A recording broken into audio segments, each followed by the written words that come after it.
Monsieur Didier Legac. Oui, merci Monsieur le Président. Ma question s'adresse à Madame Florence Parly, Madame la ministre de la Défense.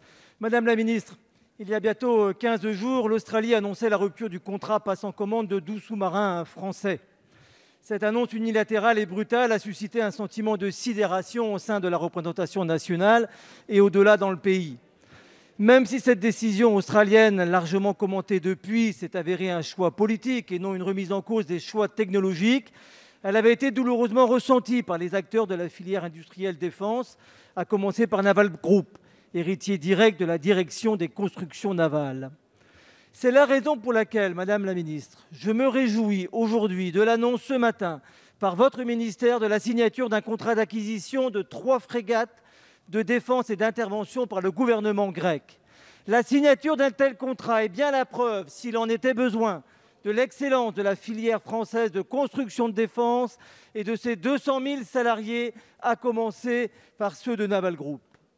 En outre, cette commande, qui fait suite à celle de 24 avions Rafale d'au moins 2,5 milliards d'euros en janvier dernier de la part de la Grèce, toujours nous rappelle combien la Méditerranée est à nouveau un potentiel théâtre d'opérations armées, notamment en raison de l'attitude offensive de certains acteurs du bassin méditerranéen, et qu'il est important aujourd'hui d'assurer une interopérabilité avec des pays alliés de l'Union européenne comme la Grèce. C'est pourquoi, Madame la ministre, pouvez-vous nous donner des précisions sur le contenu du contrat passé avec la Grèce et nous détailler notamment le calendrier de livraison et les retombées pour l'emploi? Merci.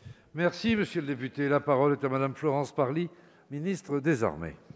Merci, Monsieur le Président. Mesdames et Messieurs les députés, Monsieur le député, la France et la Grèce, ce sont 200 ans d'amitié et de partenariat. Et aujourd'hui, ce partenariat stratégique franchit une nouvelle étape, car, comme vous l'avez rappelé, après les 24 Rafales qui ont été achetés par la Grèce, le Premier ministre grec, ce matin, a annoncé en présence du Président de la République la commande de 3 frégates de défense et d'intervention, assorties d'une 4e en option.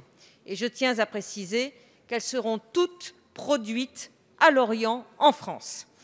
C'est d'abord une excellente nouvelle pour la France, c'est une excellente nouvelle pour notre industrie navale, pour Naval Group et pour nos emplois. Et comme vous l'avez dit, cette décision prouve une fois de plus la qualité de l'offre française.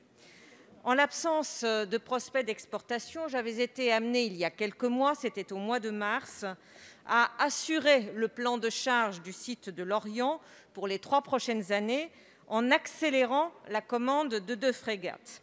Avec cette annonce grecque, nous allons pouvoir revenir à un calendrier proche de celui qui était prévu par la loi de programmation militaire. Et ceci nous rappelle que l'industrie de défense marche sur 2 jambes, celle de l'exportation et celle de la commande nationale. C'est aussi une excellente nouvelle pour la défense de nos 2 pays, car ce choix acte avec éclat le renforcement de notre coopération. Les FDI de dernière génération équiperont la marine hellénique dès 2025.